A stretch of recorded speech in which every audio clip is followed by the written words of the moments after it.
बच्चों good morning, good afternoon, good evening. आज हम लोग देखेंगे ओम्स लॉ। लेकिन इसको शुरू करने से पहले हम आपसे कहना चाहेंगे कि अगर आपको मेरा वीडियो पसंद आए तो लाइक और सब्सक्राइब करना ना भूलें। ओके। ओम्स लॉ ओम साहब ने दिया था, नाम से ही लग रहा है कि इसको ओम साहब ने दिया था। उन्होंने क्या कहा? उन्होंने कहा कि current is directly proportional to the potential difference, यानी करंट बढ़ेगा तो वोल्टेज बढ़ेगा। तो ये तो स्वाभाविक है कि अगर हम ज़्यादा वोल्टेज है हमारे पास, इसका मतलब है कि करंट का सप्लाई क्या है, ज़्यादा है। और करंट का सप्लाई अगर कम हो जाएगा इट मीन्स वोल्टेज क्या हो जाएगा, कम हो जाएगा। तो करंट बढ़ेगा तो वोल्टेज बढ़ेगा, करंट घटेगा तो वोल्टेज घट जाएगा। So current equal to 1/R भी। अब ये क्या होगा? तो कह रहा है कि current that is the 1/R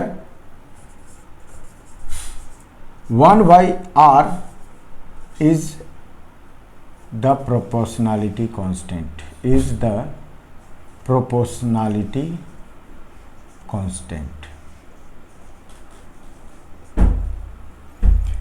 in terms of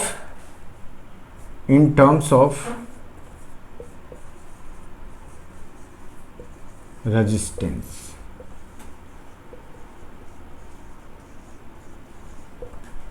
जिसको हमने रेजिस्टेंस कहा, where 1/R is the proportionality constant. इसी को हमने क्या कहा कि this is the resistance which is inversely proportional to the current, यानी करंट बढ़ेगा तो रेजिस्टेंस क्या होगा? करंट बढ़ रहा है यानी रेजिस्टेंस घट रहा है, और रेजिस्टेंस बढ़ रहा है यानी करंट को क्या होगा, घटना पड़ेगा। So but for the same wire कह रहा है कि इट्स ए कांस्टेंट। तो कांस्टेंट फॉर व्हाट? यानी कि अगर हम वायर चेंज नहीं करते हैं, क्या क्या चेंज नहीं करते हैं, तो इसके लिए हमें रेजिस्टेंस को थोड़ा सा डिटेल्स में देखना होगा। तो कह रहा है कि ये जो रेजिस्टेंस है,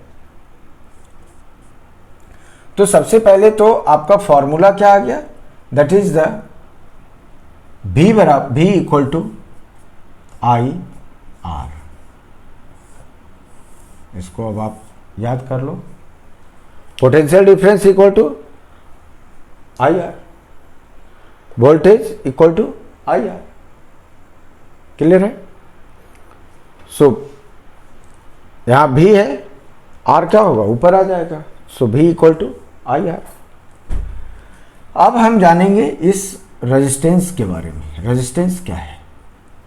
तो एक्चुअली रेजिस्टेंस क्या है कि कोई भी वायर है, अगर उसमें करंट पास कर रहा है, इट मींस करंट के अपोजिट डायरेक्शन में इलेक्ट्रॉन्स क्या हो रहे हैं, मूव कर रहे हैं। तो इलेक्ट्रॉन्स मूव कर रहे हैं तो उनके लिए कोई रास्ता तो बना करके छोड़ा नहीं गया है कि जैसे हम गाड़ी लेकर के निकलते हैं रोड पर, तो क्या होता है कि गाड़ी चलने के लिए रोड बनी होती है। हमारे लिए तरह तरह के सजेशंस होते हैं कि आप हमेशा अपने लेफ्ट साइड को फॉलो करें।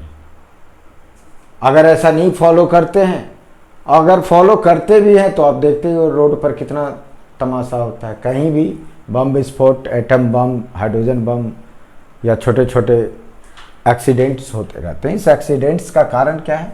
That is the collision of electrons.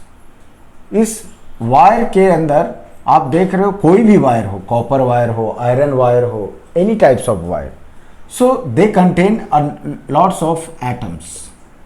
When the electron is started to move, जब इलेक्ट्रॉन मूव करने की कोशिश करता है, the atoms are disturbing them, यानी ये इलेक्ट्रॉन्स इस एटम्स से टकराते रहते हैं।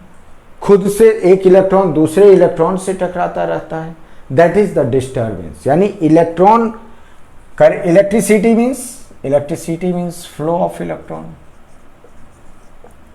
Flow of charge means flow of electron. तो जब इलेक्ट्रॉन के फ्लो में प्रॉब्लम आएगी इट मीन्स करंट में प्रॉब्लम आएगी।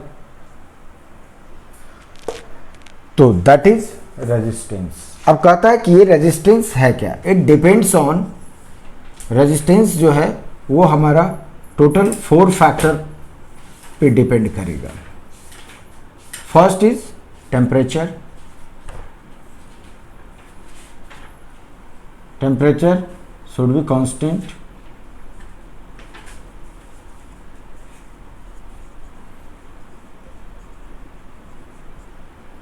सेकेंड कांस्टेंट मीन्स अगर टेम्परेचर बदलेगा तो रेजिस्टेंस बदलेगा। Second is the length of the wire,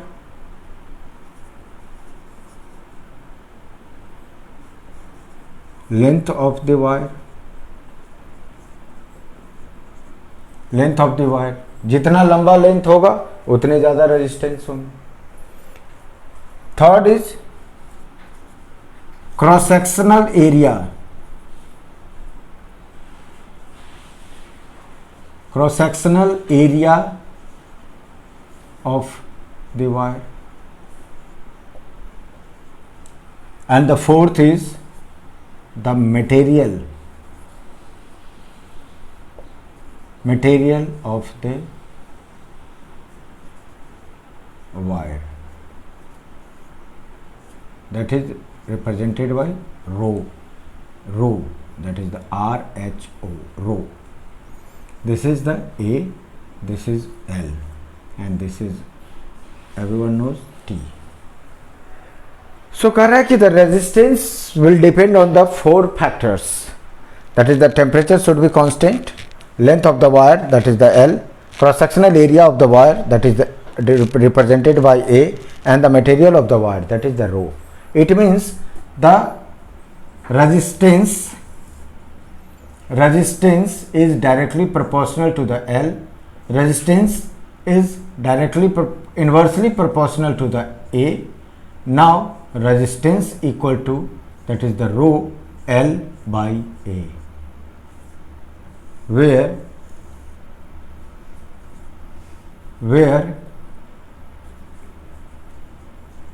rho is the material constant,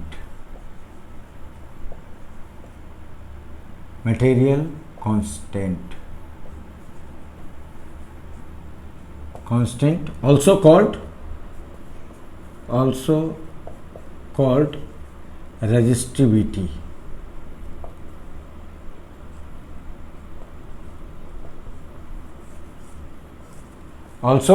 resistivity, यानी the rho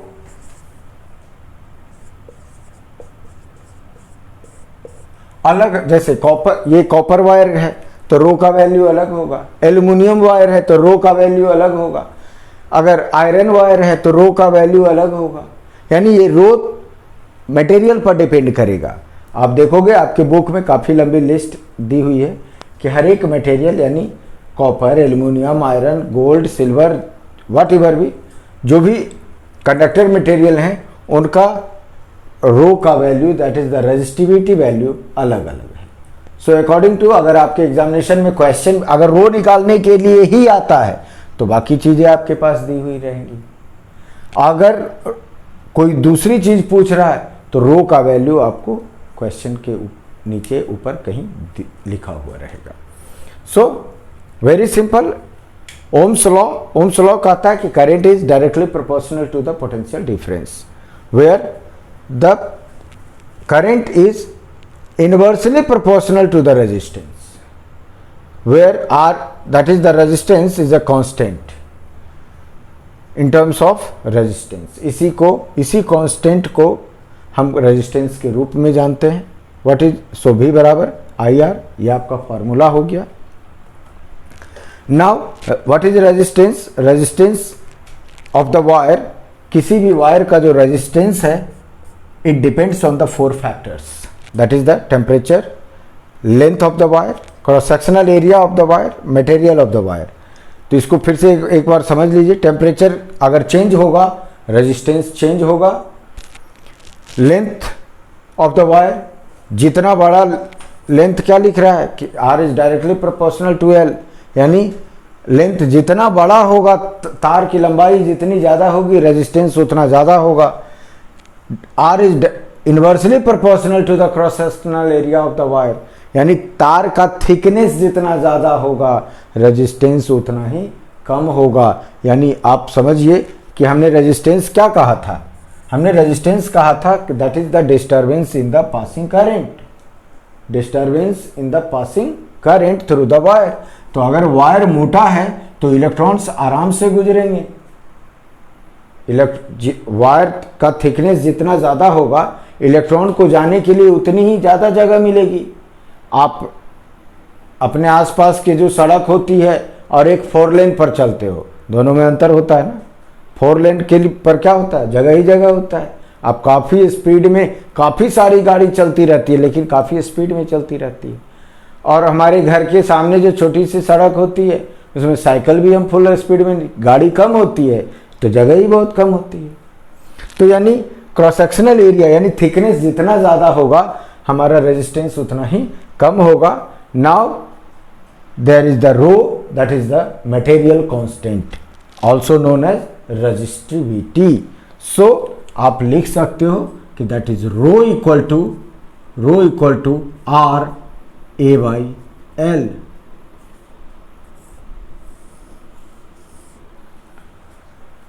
row equal to R A by L.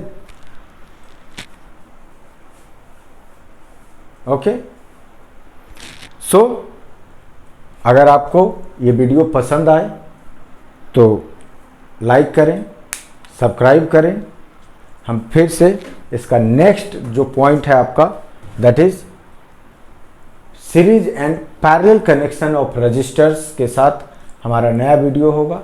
आपको अगर parallel और सीरीज कनेक्शन को बेहतर समझना है तो आप हमारा नेक्स्ट वीडियो देख सकते हैं। Thank you.